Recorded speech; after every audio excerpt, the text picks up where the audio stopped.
RT from Moscow, and our breaking news tonight on Russia's worst sporting tragedy ever. A jet carrying the triple champion Russian ice hockey team Lokomotiv Yaroslavl crashed earlier on this evening in flames near the runway of their home city, 270 kilometers northeast of Moscow. It's understood there are only 2 survivors tonight from among the 45 people who were on board that plane at the time. RT's Anissa now is near the crash site for us. And this very good evening to you again. We've been over the past few hours starting to hear, haven't we, from people who witnessed this catastrophe unfolding. What have they been saying? Well, basically, there are different versions as to how this all happened. Some of the people we've spoken to said it was very clear that something was wrong with the plane. Some people say it was leaning very much to the right, others to the left, but all agree that there was a loud bang and they flew into some kind of antenna and then ended up in the Volga River. We had a chance to speak to some witnesses and also fans of these hockey players, most who were killed, obviously, as this almost entire team was wiped out in this tragedy. Let's listen to how they explain how this all happened. We heard a plane take off, so we told our granddaughter, look, there's going to be an airplane. Then I heard a bang and my daughter told me, Mom, it's falling down to the side. Then came the flames and the smoke and we wanted to run away, but we didn't know where to run. Then we went to the river and saw the plane. Lokomotiv is my home team. We supported it. We loved this team and we were shocked when we found out. We went to all of their games, knew all of them by name. It's very difficult. So a real tragedy for the sports world and also for Russia. 43 people confirmed dead. Like you said, 2 have survived. It's still not known if they're going to make it. We're hearing that Alexander Glimov, who is in the hospital in critical condition. We heard rumors earlier that... Now I can see it's dark behind you. Investigators and emergency teams, of course, have that awful job of having to work through the night, trying to pull more bodies out from the wreckage. I guess they'll be continuing at least till dawn, won't they? Absolutely. We're hearing that specialists are on their way as we speak from Moscow with equipment and lights to continue these search efforts through the night. It's very dark here, very cold. A lot of the wreckage is in the Volga River. 35 bodies have been recovered so far, and the officials we've spoken to are very much hoping that they will find the rest of those remaining bodies by morning, although you never know. We're hearing that it's quite a difficult circumstances out there. You can see really no light here. The city just shocked as to what happened, and of course not just for sports fans, but for all of Russia, the whole world watching really as this tragedy unfolds.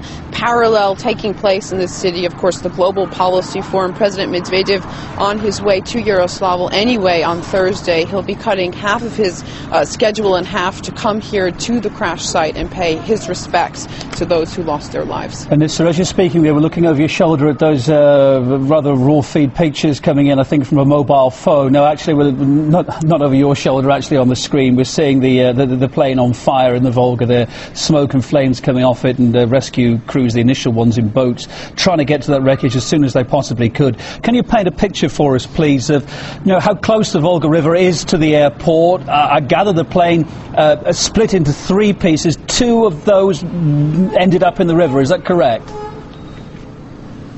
From the pictures that I've seen and what I've had a chance to see, it does seem like that was the case. The airport is about 1 kilometer from where I'm standing. We're not very far from the piece of the Volga River where the wreckage is now, well, we presume being removed from what happened.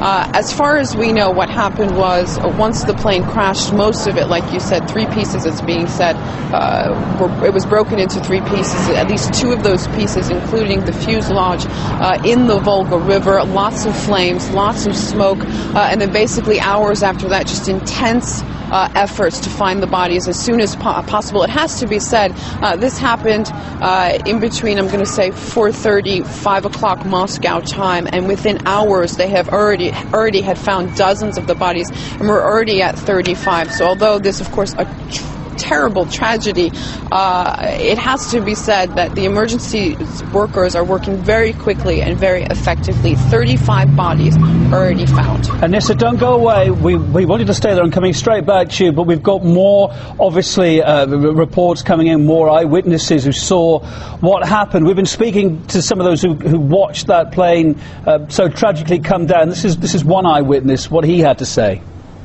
After the plane took off, I heard a noise like two cars colliding. Several seconds later, we heard another bang. Then the plane started leaning to the right. After we heard the second bang, the plane suddenly dived and hit the ground.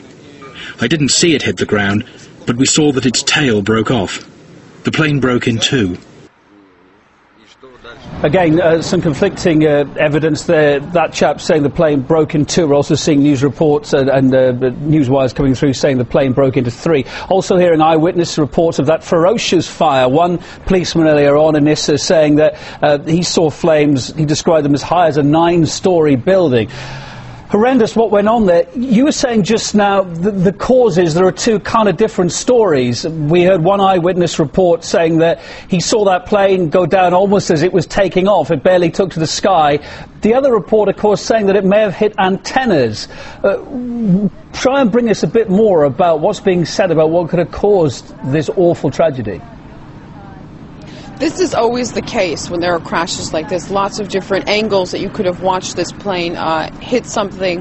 No one really knows what went wrong. Like you said, witnesses all have different versions of what they saw from down on the ground happen in the skies this afternoon here in Yaroslavl. Investigators are telling us that the two versions that they are now most intensely looking at, one of course is human factor. That of course is always the case. Another is technical failure. It seems like what they're narrowing down on is the fact that the plane couldn't gain altitude fast enough, and then, like we heard from those witnesses, hit something, whether it was an antenna or a wire or something brought it down, and obviously that's what investigators are trying to figure out, how this all happened. It looks like it's going to be quite a while before they come up with a concrete reason and will be able to finally tell us what went wrong and how an entire hockey team was basically wiped out in this terrible crash. Of course, it's pretty fair to say, Nissa, whenever you hear about a plane crash here in Russia, and if it involves one of the old Soviet-made planes, thinking about the Tupolev 154s or 134s, there was a crash with one of those again recently, and now this Yak-24 jet. The thoughts are that although people say they're airworthy, these planes are getting old in design. Now, it depends who you talk to. I spoke to a pilot earlier on that said if these planes are serviced well, they're well built in the first place, they are perfectly airworthy.